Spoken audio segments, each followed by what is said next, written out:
তো যাই হোক, সার্বিক দিক থেকে মিলে আমরা যেটা বলবো, এই অভ্যুত্থানের মূল স্পিরিটটাকে আমাদেরকে ধারণ করতে হবে। এরকম অভ্যুত্থানের পূর্বেও বাংলাদেশে হয়েছে, কিন্তু মানুষের শান্তি কখনো আসেনি। কেন জানেন?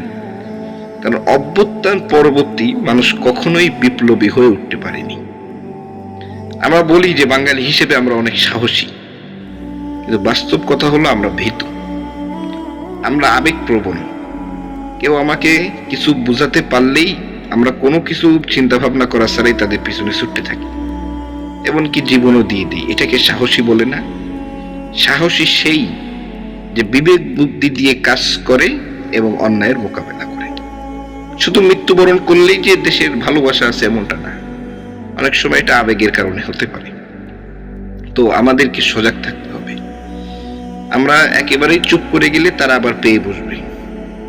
কথা আছে, শক্তের ভক্ত নরমের জম। যে চুপ করে থাকে তাকে শোষণ করা যায়, আর যে প্রতিবাদ করে তাকে শাসন করতে হয়, শোষণ করার সুযোগ নেই। তো আমরা চাই আগামীর বাংলাদেশ শাসনের বাংলাদেশ হোক, আইনের ক্ষমতা ফিরে আসুক, এবং আইনি পদালোচনায় যারা রয়েছেন তারাও সঠিক ব্যয়বহুল করুন। এর পাশাপাশি আপনারা দেখছেন আন্তর্জাতিক বিশ্ব তো এখন গরম হয়ে গেছে। কয়েকদিন আগে আমি বলেছিলাম পৃথিবী এখন যুদ্ধময়, তো এটার বাস্তবতা এখন হচ্ছে।